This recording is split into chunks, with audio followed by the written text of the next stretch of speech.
नमस्कार दोस्तों, Vikram competition classes में आपका स्वागत है। आज हम लोग पढ़ेंगे एसएससी एमटीएस 5 जुलाई 2022 का थर्ड शिफ्ट का क्वेश्चन। हम लोग यहाँ पे एसएससी का प्रीवियस ईयर क्वेश्चन सॉल्व कर रहे हैं और यहाँ पे प्रत्येक क्वेश्चन का बेस्ट सॉल्यूशन दिया जाता है। तो चलिए हम लोग शुरू करते हैं। क्वेश्चन नंबर 1 सिंप्लीफिकेशन दिया हुआ है।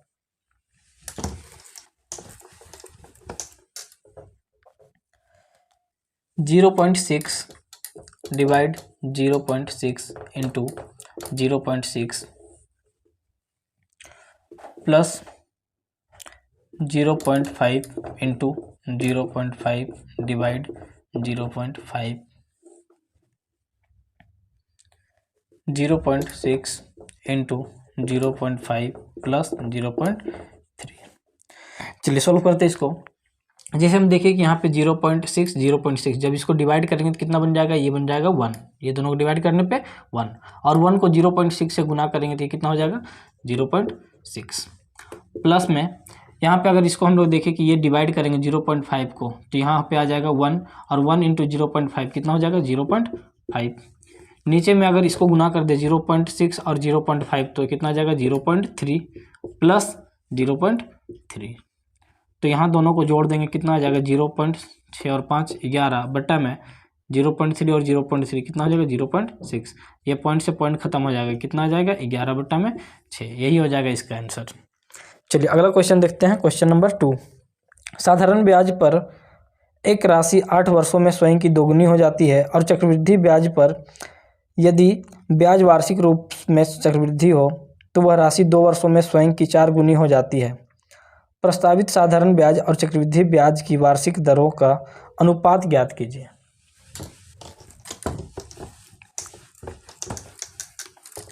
दिया है साधारण ब्याज से कोई राशि 8 वर्ष में दुगनी हो जाती है। दुगनी कहने का मतलब कि अगर 1 रुपया जमा करते हैं तो वो कितना हो जाता है 2 रुपया। ऐसा होने में कितना टाइम लगता है तो ये लगता है 8 साल। 8 साल में दुगनी हो जाती है। अगर 1 रुपया अगर 2 रुपया हो जाता है तो ब्याज कितना मिलता है, तो ब्याज मिलेगा 1 रुपया। यहाँ से हम लोग निकाल सकते हैं रेट ऑफ इंटरेस्ट। क्या हो जाएगा, प्रिंसिपल यहाँ पे 1 है, रेट नहीं पता, टाइम कितना दिया है 8 साल, P into R into T by 100 ये हो गया ब्याज, और ब्याज कितना मिला 1 रुपया। तो यहाँ से रेट ऑफ इंटरेस्ट निकाल सकते हैं। कितना आ जाएगा, तो आ जाएगा ये 100 बट्टा में 8, ये डिवाइड लग जाएगा। तो एक रेट हम लोग का ये निकल गया। किसका, ये निकला साधारण ब्याज का।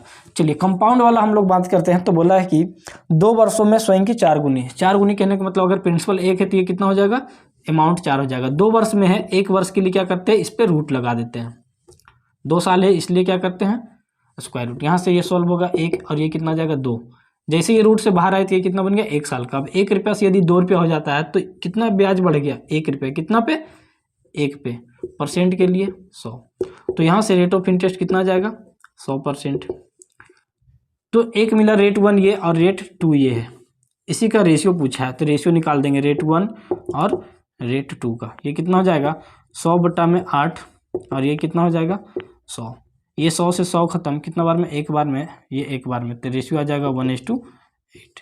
ये आ जाएगा हम लोग का रेट ऑफ इंटरेस्ट का रेशियो। अगला क्वेश्चन देखते हैं। क्वेश्चन नंबर 3 ये यदि P/Q फिर 4:5 है और P/R 2:3 है तो 3P/4Q/5R क्या है। रेशियो का क्वेश्चन है।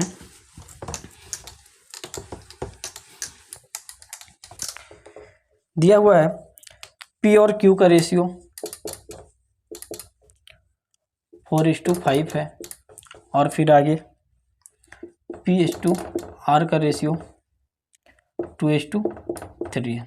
हम अगर यहाँ पे देखें तो यहाँ भी P दिख रहा है और यहाँ भी P है, तो दोनों को क्या करेंगे बराबर। यहाँ तो P दिख रहा है कितना है 4 है, लेकिन यहाँ पे 2 है, तो इसको भी 4 बनाने के लिए क्या करेंगे, पूरे इक्वेशन को 2 से गुना कर देंगे।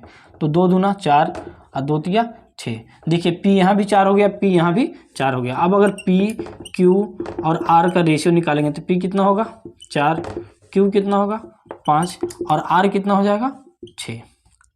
अब हम लोग से पूछा क्या है क्वेश्चन पूछा है 3P 4Q 5R। बैठा दीजिए 3 इंटू P कितना है 4, तो 3 चौके कितना हो जाएगा 12। 4Q 4 इंटू 5 तो 4 × 5 = 20। 5R 5 × 6 30। रेशियो बोला है तो इसको 2 से काट देंगे, 2 छक 12, 2 दहें 10, 2 से 15, तो यही आ जाएगा PQ।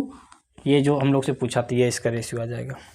अगला क्वेश्चन देखते हैं, क्वेश्चन नंबर 4 में हम लोग को DI दिया हुआ है। क्वेश्चन नंबर 5, एक छोटा वृत्त एक बड़े वृत्त को आंतरिक रूप से स्पर्श करता है और बड़े वृत्त के केंद्र O से भी गुजरता है। यदि छोटे वृत्त का क्षेत्रफल 192 सेंटीमीटर स्क्वायर है तो बड़े वृत्त का क्षेत्रफल क्या होगा?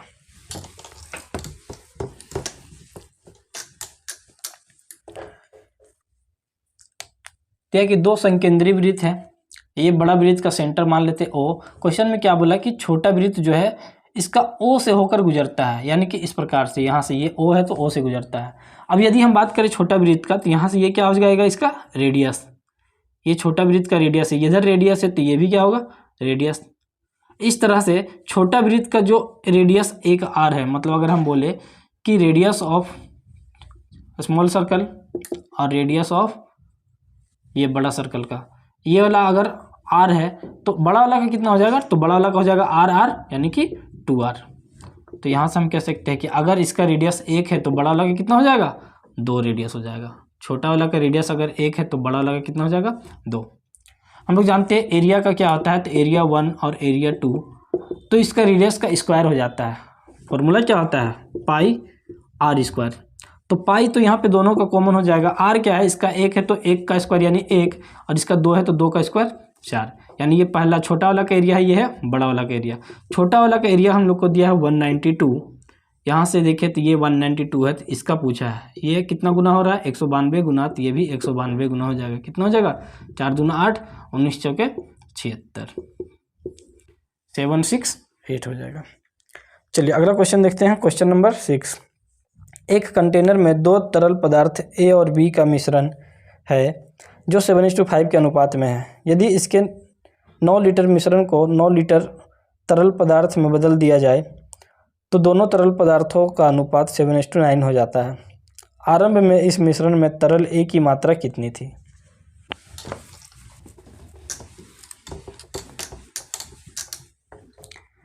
दिया है 2 बर्तन है जिसमें रेशियो कितना है, 7:5। इसमें से बोला कि 9 लीटर मिश्रण निकाल लिया जाता है। देखिए मिश्रण अगर निकाल लिया जाता है, 9 लीटर मिश्रण को निकाल लेने के बाद भी रेशियो कितना हो जाएगा, 7:5 ही रहेगा।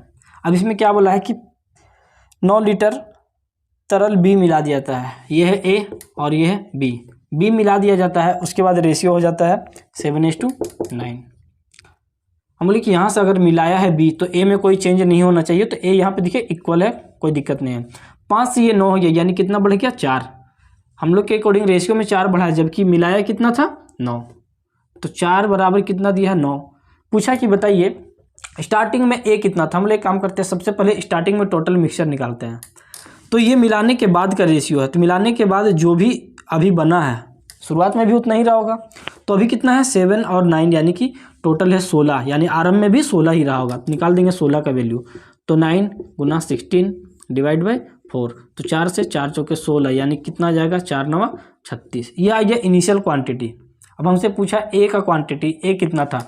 अगर हम A का बात करें तो A कितना था, 7, कितना में से, तो 7 और 5 12 में से, और टोटल क्वांटिटी कितना है, 36। तो 12 से ये 12 तिया 36, यानी कितना होगा A, तो बोलेंगे 7 तिया 21 लीटर। अगला क्वेश्चन देखते हैं, क्वेश्चन नंबर 7। एक आयत की लंबाई और चौड़ाई क्रमशः 12 और 6 सेंटीमीटर है। आयत का क्षेत्रफल कितना होगा? रेक्टेंगल दिया, रेक्टेंगल एक आयत है, आयत का एरिया क्या होता है, आयत का एरिया होता है L इंटू बी। लंबाई हम लोग को दिया हुआ है 12, चौड़ाई दिया है 6, कितना आ जाएगा, 12 छक 72 सेंटीमीटर स्क्वायर। चलिए अगला क्वेश्चन देखते हैं, क्वेश्चन नंबर 8। A और B मिलकर एक काम को 18 दिन में पूरा कर सकता है। B और C मिलकर उसी काम को 24 दिन में पूरा कर सकता है। C और A उसी काम को 36 दिन में पूरा कर सकता है। तो A B C तीनों मिलकर इस काम को कितने दिन में पूरा करेंगे? दिया है A और B दोनों मिलकर के 18 दिन में पूरा कर सकता है। B और C दोनों मिलकर के 24 दिन में, C प्लस A दोनों मिलकर के 36 दिन में। इसका एलसीएम ले लेंगे, कितना आ जाएगा, 72, 18 से 18 चौके 72, 24 तिया 72, 36 दूना 72। यहाँ पे देखिए ये जो 4 एफिशिएंसी है, 3 है, ये 2 है। ये 4 काम कौन करता है? ए और बी दोनों मिलके। ये 3 काम कौन करता है? बी सी मिल करके। और ये 2 काम सी और ए मिल करके। यहाँ से देखिए कि जब 4 3 7 और 2 9 काम होगा। 9 काम कब होगा? जब ए 2 बार करेगा, बी 2 बार और सी 2 बार। 2 बार सब कर रहे हैं, इसलिए 2 बार बाहर ले लिए। तो ए प्लस बी प्लस सी, ये लोग जब 2 बार मिलेगा तो कितना काम करेगा? 9 काम। हम बोले अगर अकेले करे, एक बार काम करे तो कितना करेगा? तो बोलेंगे 9/2 काम करेगा तीनों मिलके। टोटल काम है 72, करना कितना है? 9/2। तो 9/2 ये ऊपर चला जाएगा, तो 9 से 9 8 72, 8 दूना 16 दिन में काम हो जाएगा। अगला क्वेश्चन देखते हैं, क्वेश्चन नंबर 9। एक चोर थाने से 8 बजे साइकिल द्वारा 50 किलोमीटर प्रति घंटा की चाल से भाग निकलता है। एक पुलिसकर्मी 65 किलोमीटर प्रति घंटा की चाल से 9:30 बजे मोटरसाइकिल द्वारा चोर का पीछा करना शुरू करता है। थाने से कितनी दूरी पर पुलिसकर्मी चोर को पकड़ लेगा?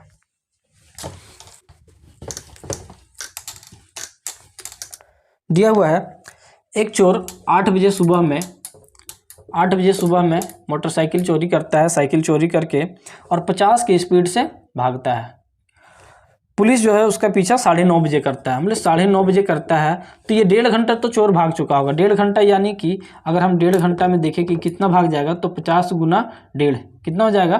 तो 75 किलोमीटर वो भाग चुका होगा। अब पुलिस और चोर दोनों कितना बजे सब शुरू करेगा? तो 9:30 बजे से, क्योंकि ये 9:30 बजे तक ये 1.5 घंटा भागा 75 किलोमीटर, और पुलिस शुरू करता है 9:30 बजे।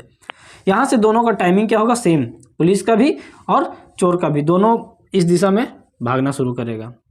अब यहाँ पे स्पीड हम लोग को दिया था, स्पीड दिया है। अगर हम बात करें पुलिस का और यहाँ पे थीफ यानी कि चोर का, पुलिस का स्पीड हम लोग को दिया है 65 किलोमीटर प्रति घंटा और चोर का दिया है 50 किलोमीटर प्रति घंटा। स्पीड का अगर रेशियो देखें तो 5 से 5 है 50, 5 से ये 13 बार में।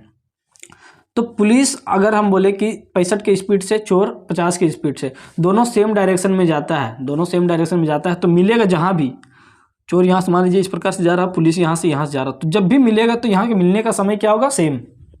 9:30 बजे ये भी से चला और ये भी 9:30 बजे, तो मिला जब होगा तो वो क्या होगा? सेम टाइम होगा। तो जब भी टाइम सेम हो तो स्पीड का रेशियो ही क्या हो जाता है? इसका डिस्टेंस का रेशियो हो जाता है। स्पीड अगर 13:10 है तो डिस्टेंस भी कितना हो जाएगा? 13:10। यानी पुलिस को चलना होगा 13, तो चोर कितना चलेगा? 10। तो पुलिस को कितना ज़्यादा चलना पड़ रहा है? 3 ज़्यादा। और 3 क्यों ज़्यादा चलना पड़ रहा है? क्योंकि इतना ज़्यादा वो पहले कवर कर चुका था। यही जो 3 दूरी है वो रियल में कितना दिखाया है? 75 किलोमीटर। तो पूछा है टोटल दूरी बताइए। टोटल दूरी मतलब कितना दूरी पे पकड़ेगा, तो कितना दूरी पे पकड़ेगा? तो हमने जो पुलिस चलेगा, क्योंकि चोर तो सिर्फ इतना ही चलेगा, पुलिस को यहाँ से यहाँ चलना है, तो पुलिस कितना चलेगा? 13, यानी 13 का वैल्यू पूछा है। तो 75 गुना 13 डिवाइड बाय 3 से ये कट जाएगा 25 बार में, कितना जाएगा? 25 या 75, 25 से कहीं 25 और 7 32, तो टोटल दूरी कितना होगा? 325 किलोमीटर। अगला क्वेश्चन देखते हैं, क्वेश्चन नंबर 10। उस ठोस बेलन का वक्र पृष्ठीय क्षेत्रफल ज्ञात कीजिए जिसके आधार की त्रिज्या 14 सेंटीमीटर और आयतन 7392 सेंटीमीटर क्यूब है।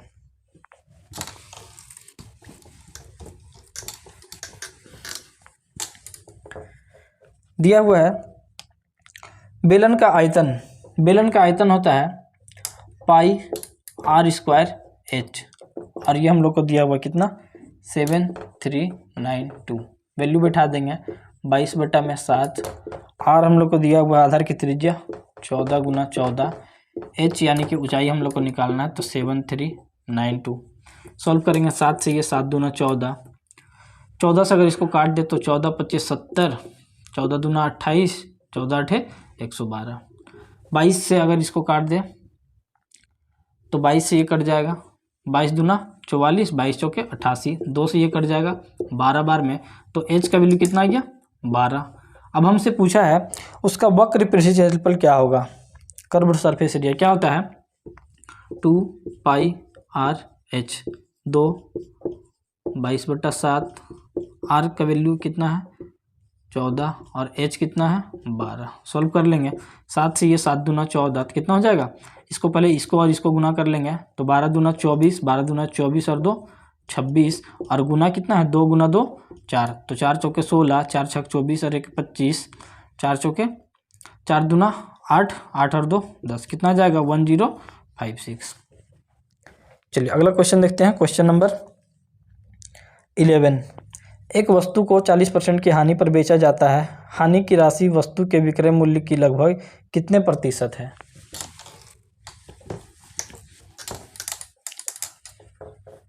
दिया एक वस्तु को 40% की हानि पर बेचा जाता है। 40% का हानि कहने का मतलब कि यदि कॉस्ट प्राइस और हम लॉस का बात करें, कॉस्ट प्राइस यदि 100 है तो लॉस कितना का हो जाएगा 40% का लॉस।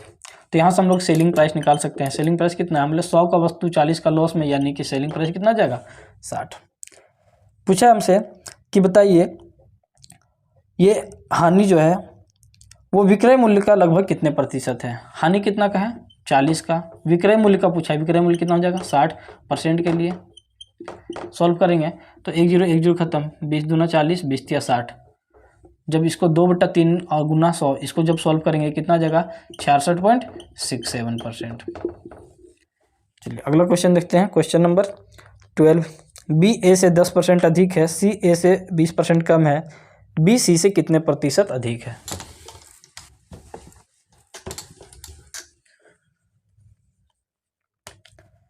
दिया है बी ए से 10% अधिक है। ये जो बी है ए से 10% अधिक, अगर ये 100 है तो ये 10% अधिक यानी कि 110। सी ए से 20% कम है, सी के बारे में बोला कि ए से 20% कम, ये अगर 100 है तो 20% कम यानी कितना हो जाएगा 80। पूछा कि बी सी से कितने प्रतिशत अधिक है। ये बी जो है सी से कितना अधिक है, तो कितना अधिक है 30, कितना से 80 से, परसेंट के लिए 100। सॉल्व करेंगे ये 0 खत्म, 3/8 गुना 100, तो ये कितना जाएगा 37.5%। चलिए अगला क्वेश्चन देखते हैं। क्वेश्चन नंबर 13, ये हम लोग का रेशियो का क्वेश्चन है। दिया हुआ है k² is to m16। पूछा है हमसे k² + 2m² k² + m²। चलिए सॉल्व करते हैं इसको।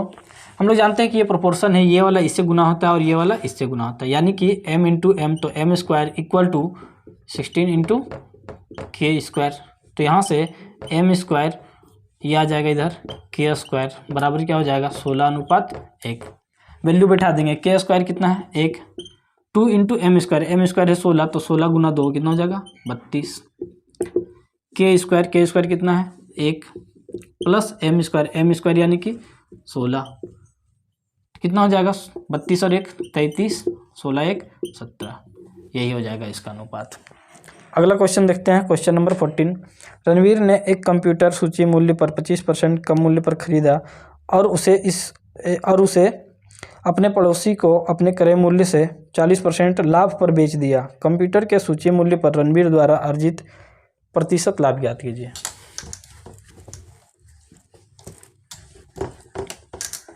दिया है रणवीर ने एक कंप्यूटर सूची मूल्य से 25% कम मूल्य पर खरीदा। जैसे ये मार्क प्राइस है, ये जब खरीदा तो 25% कम, 25% कम यानी 100 का है, 25% कम में खरीदा, कितना में खरीदा 75 में, और उस वस्तु को अपने पड़ोसी को बेच दिया है 40% के लाभ पर।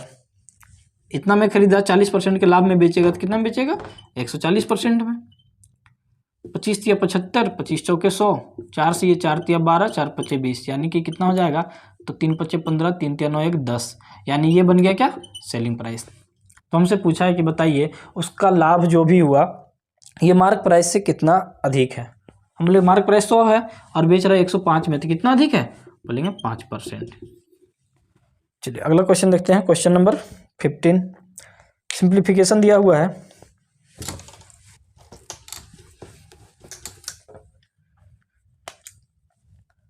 Three by 7 of 5/12 minus 1/2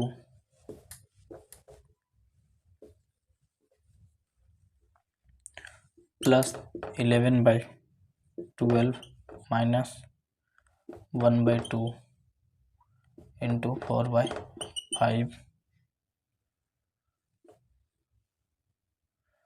plus 6/5 into 25/18। चलिए सॉल्व करते हैं। सबसे पहले इस ब्रैकेट को सॉल्व अगर करेंगे हम लोग तो ये जो ऑफ दिख रहा है, ऑफ के मतलब में क्या हो जाएगा, मल्टीप्लाई, यहाँ से काट देंगे 3 से, 3 चौके 12, तो कितना जाएगा, ऊपर में 5, नीचे में 7 चौके 28, माइनस 1/2। इसका एलसीएम ले लेंगे, कितना हो जाएगा 28, तो यहाँ से आ जाएगा 5 माइनस 2 से 14, यानी कि यहाँ से सॉल्व करेंगे तो कितना आ जाएगा, तो -9/28। चलिए आगे सॉल्व करते हैं, तो ये आ जाएगा 11/12 माइनस, जब इसको सॉल्व करेंगे ये 2 से कट जाएगा, 2 दूना 4, यानी कितना हो जाएगा, तो बोलेंगे 2/5 प्लस आगे इसको सॉल्व करेंगे तो ये 6 से 6 3 18, ये 5 से 5 5 25, यानी कितना हो जाएगा, तो 5/3। तो एक तो तरीका ये है कि ये सारा चीज़ को हम लोग सॉल्व करेंगे, या तो डायरेक्ट ऑप्शन से अगर देख ले कि ऑप्शन हम लोग को दिया हुआ है कितना 156 डिवाइड बाई 257, पहला ऑप्शन। दूसरा ऑप्शन है 391 डिवाइड बाय 210। तीसरा ऑप्शन है 392 डिवाइड बाय 515 और चौथा ऑप्शन है 395 डिवाइड बाय 282। तो हम लोग के पास तरीका क्या है कि या तो इसको पूरा सॉल्व कर लीजिए और या तो फिर ऑप्शन के थ्रू जाइए। जब भी हम लोग देखिए इसको अगर एलसीएम लेंगे तो एलसीएम लेने पर नीचे में जो भी आएगा इसको हम लोग यहाँ से हटा सकते हैं। जैसे अगर हम लोग सबसे पहले देखिए कि अगर 5 से अगर जो भी आएगा नीचे एलसीएम लेकर के तो वो 5 से कटने वाला है, ये 7 है लास्ट में, ये 7 से नहीं कटेगा, ये है ये कट सकता है, ये 5 से कट सकता है, ये नहीं कटेगा। तो ये 2 और ऑप्शन बच गया हम लोग का 5 से कटने वाला। फिर आगे हम देखें कि अगर 12 से काटने पे अगर हम लोग चले या फिर 28 से, 12 या 28 से, 300 तो छोड़िए, 12 या 28 से देखेंगे तो 2 से या फिर 12 से, 2 से जब भी कटेगा तो लास्ट में कभी भी 5 नहीं आएगा। तो ये 3 ऑप्शन खत्म, जो बच गया यही हम लोग का आंसर हो जाएगा। या तो इसको सॉल्व कर लीजिए या तो ऑप्शन के थ्रू चलिए। अगला क्वेश्चन देखते हैं, क्वेश्चन नंबर 16। बोला ए और बी एक ही समय पर बिंदु एम से एन बिंदु की ओर चलना शुरू करते हैं। बी एन पर पहुंचता है और तुरंत वापस एम की ओर चलना शुरू करता है। वह बिंदु ओ एम और एन के बीच पर ए से मिलता है। एम और एन के बीच की दूरी 245 किलोमीटर है। यदि ए और बी की चाल क्रमशः 26 किलोमीटर प्रति घंटा और 65 किलोमीटर प्रति घंटा है तो ओ और एन के बीच की दूरी कितनी है।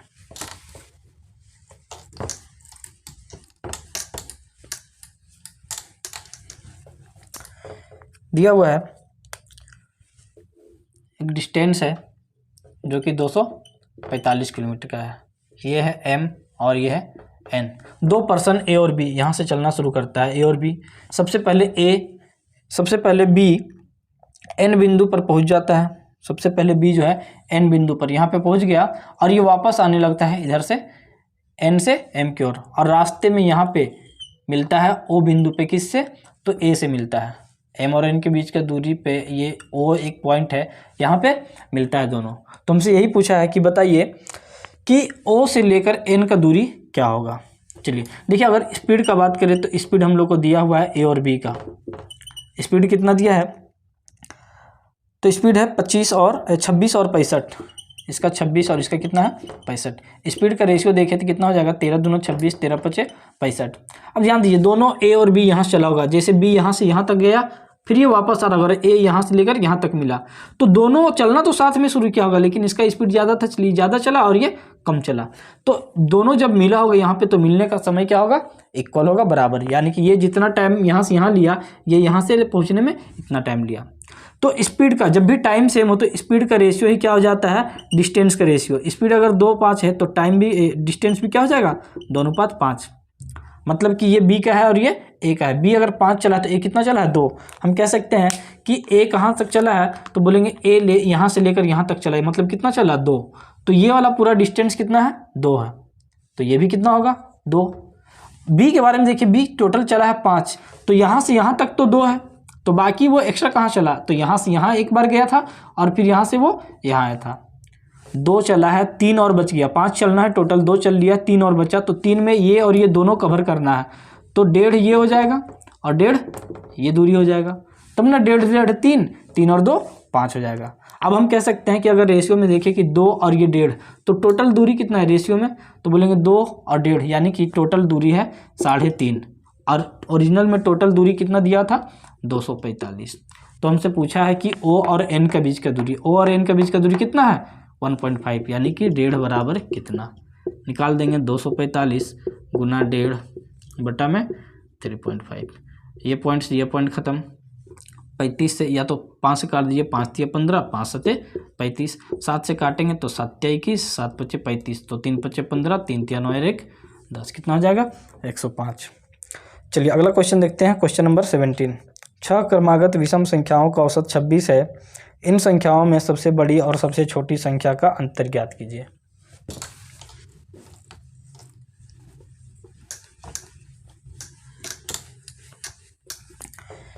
देखिए दिया हुआ है कि 6 संख्या है, हम लोग डायरेक्ट इसको हम लोग फार्मूला से बना सकते हैं कि अगर ये 6 संख्या है, ये कोई भी 6 संख्या इस प्रकार से है, तो पहला संख्या यानी कि छोटी संख्या और ये बड़ी संख्या, इसके बीच का अंतर निकालना है। देखिए जब भी लगातार संख्या हो, चाहे वो सम संख्या हो या विषम संख्या, अगर वो लगातार है, सम संख्या या विषम संख्या है, तो डायरेक्ट हम लोग छोटी और बड़ी संख्या का अंतर निकाल सकते हैं। फॉर्मूला क्या है n-1 इंटू 2, ये डायरेक्ट हम लोग अंतर निकाल सकते हैं, छोटी संख्या और बड़ी संख्या का अंतर। तो टोटल कितना संख्या है 6 संख्या है, इसमें से एक माइनस करेंगे, इंटू 2 कर देंगे। इंटू 2 इसलिए करेंगे क्योंकि ये सम संख्या या विषम संख्या में हमेशा 2-2 का गैप होता है, इसलिए क्या करेंगे तो 5 गुना 2, तो अंतर कितना का आ जाएगा 10 का आ जाएगा। चलिए अगला क्वेश्चन देखते हैं, क्वेश्चन नंबर 18 में हम लोग को DI दिया है। क्वेश्चन नंबर 19, कृति ने एक बचत योजना में वार्षिक साधारण ब्याज की एक निश्चित दर पर एक राशि निवेश 3 वर्षों के लिए किया। यदि उसने समान राशि का निवेश 3 वर्षों की अवधि के लिए शिक्षा योजना में पहले वाली वार्षिक ब्याज दर पर से 2% अधिक दर से किया होता, तो उसे निवेशित राशि पर 540 रुपया अधिक ब्याज प्राप्त होता। कृति ने कितनी राशि का निवेश किया था। चलिए देखिए दिया है कि कृति नामक एक लड़की है जो कि बचत योजना में निवेश करती है। अगर वह टाइम दिया है 3 साल के लिए निवेश करती है, बोला कि यदि वह शिक्षा योजना में निवेश की होती और 2% अधिक करके निवेश की होती, तो उसे 540 अधिक मिलता। देखिए डायरेक्ट इसको समझिए, सिंपल इंटरेस्ट का एक फॉर्मूला निकलता है RT%। परसेंट में जब भी सिंपल इंटरेस्ट निकालना क्या होता है RT%, यानी कि वो 2% अधिक एक्स्ट्रा करती है। हमने रेट 2%, 1 साल में 2%, टाइम है 3 साल, तो 3 साल में कितना हो जाएगा, तो बोलेंगे 2 तिया 6% अधिक मिलता। अगर वो एक स्कीम में ना करके दूसरा स्कीम में करता 2% अधिक से, तो 1 साल में 2%, 3 साल में कितना हो जाता 2 तिया 6% अधिक ब्याज मिलता। और यही रुपया में कितना दिया है 540। तो पूछा प्रिंसिपल बताइए, प्रिंसिपल यानी कि 100%, तो 540 गुना 100 डिवाइड बाय 6, 6 से कट जाएगा, 6 9 54, कितना आ जाएगा 9000 रुपया। चलिए अगला क्वेश्चन देखते हैं, क्वेश्चन नंबर 20। एक व्यक्ति अपनी मासिक आय का 40% खर्च करता है। व्यक्ति की मासिक आय 15% की वृद्धि होती है और उसके व्यय में 22% की कमी होती है। उसकी बचत में लगभग प्रतिशत वृद्धि कितनी है।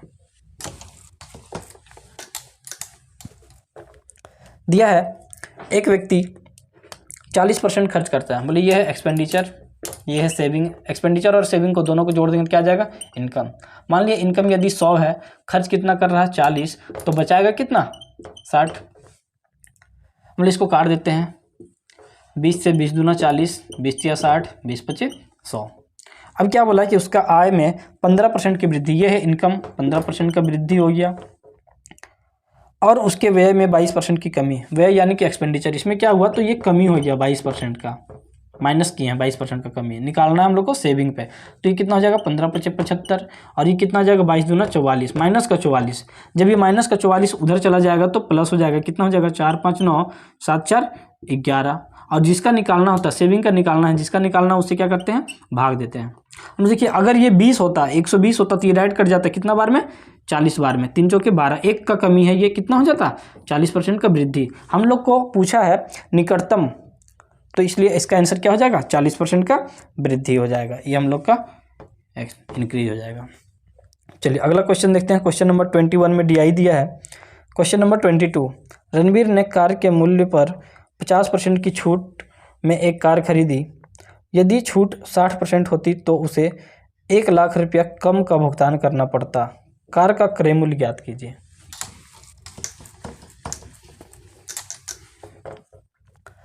बोला कि रणबीर ने एक कार खरीदा है, कितना का छूट पे?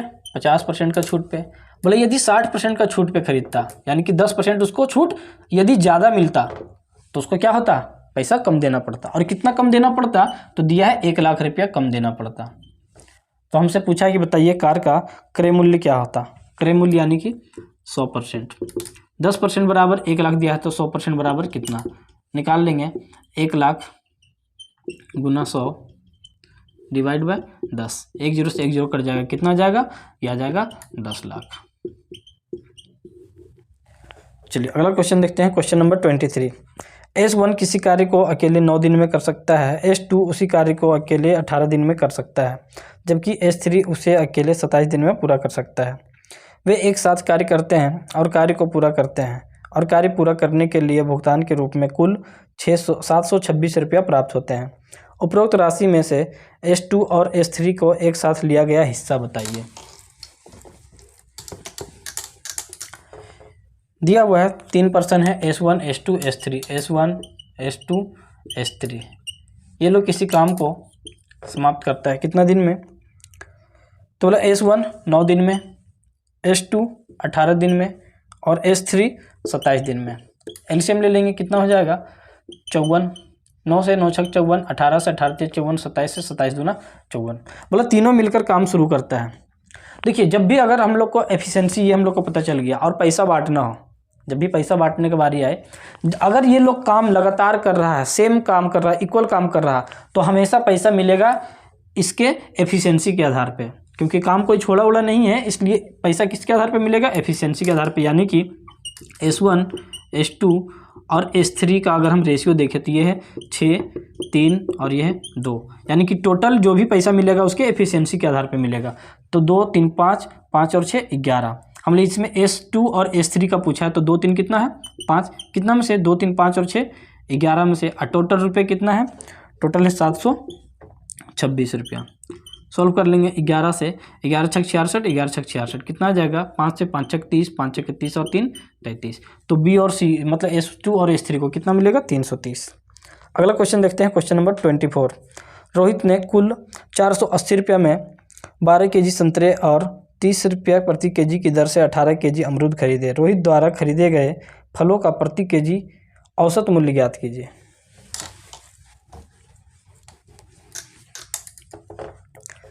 दिया कि रोहित ने 12 kg संतरे खरीदे, 12 kg संतरे खरीदे कितना रुपया में? 480 रुपया में, और 30 रुपया प्रति केजी की दर से 18 kg खरीदा है, लेकिन किस दर से? तो दिया है 30 रुपया प्रति केजी की दर से। यानी टोटल कितना खर्च आ जाएगा? ये तो 12 kg का टोटल प्राइस दिया था, ये दिया 1 kg का। 18 kg है 30 रुपये के दाम से, तो 18 दिया 54। तो इस तरह से कितना टोटल उसका खर्च हुआ? 8 4 12, 5 4 9 1, 1020 रुपया। और इसमें कितना केजी खरीदा? तो 12 kg और 18 kg, 12 18 कितना हो जाएगा? 30 kg। तो 1 kg का दाम निकल जाएगा। इतना रुपये में 30 kg खरीदा, 1 kg का दाम कितना हो जाएगा? 3 3 9 3 चौके 12, यानी 1 kg का दाम 34 रुपया पर केजी आ जाएगा। अगला क्वेश्चन देखते हैं 25। दो संख्याओं का महत्तम समावर्तक HCF दिया है 5 और लघुत्तम दिया है 120। यदि इन संख्याओं का योग 55 है तो इनके विरुद्ध क्रम का योग ज्ञात कीजिए। देखिए हम लोग एक चीज़ जानते हैं कि first number into second number, जब भी दो फर्स्ट नंबर और सेकेंड नंबर दोनों संख्या को गुना करने पे क्या आता है? तो ये गुना करने पे आता है LCM into HCF। First number और सेकेंड नंबर को मल्टीप्लाई करने पे क्या आता है? LCM into HCF। हम लोग को मान लेते हैं पहला संख्या X है और दूसरा संख्या Y है। LCM हम लोग को दिया हुआ है, LCM कितना है? तो LCM हम लोग को दिया हुआ है 120 और HCF कितना है? 5। तो यहाँ से XY कितना जाएगा? तो 12 25 60, यानी कि 600। फिर आगे हम लोग को बोला है यदि इन संख्याओं दोनों संख्याओं का योग यानी कि X प्लस Y कितना दिया है? 55 है। तो हमसे पूछा कि इनके व्युत्क्रम का योग क्या होगा? व्युत्क्रम यानी कि 1/x और 1/y, यही पूछा है। दोनों का क्या करेंगे? एक्स वाई एलसीएम हो जाएगा, तो हो जाएगा y प्लस एक्स। तो y प्लस एक्स या x प्लस वाई हम लोग को दिया है कितना है?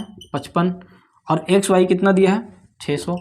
सॉल्व कर लेंगे, 5 से कट जाएंगे 11 बार में 5 से ये कितना बार में 5 इकाई 5, 12 × 5 = 60, यानी कितना जाएगा 11/120। चलिए यही हम लोग का आंसर हो गया। ये हम लोग का आज ख़त्म कर लिए हैं। अगला क्लास में हम लोग इसका नेक्स्ट वीडियो देखेंगे। आज के लिए बस इतना ही। वीडियो पसंद आता है तो चैनल को सब्सक्राइब कर ले, तो वीडियो को शेयर ज़रूर करें।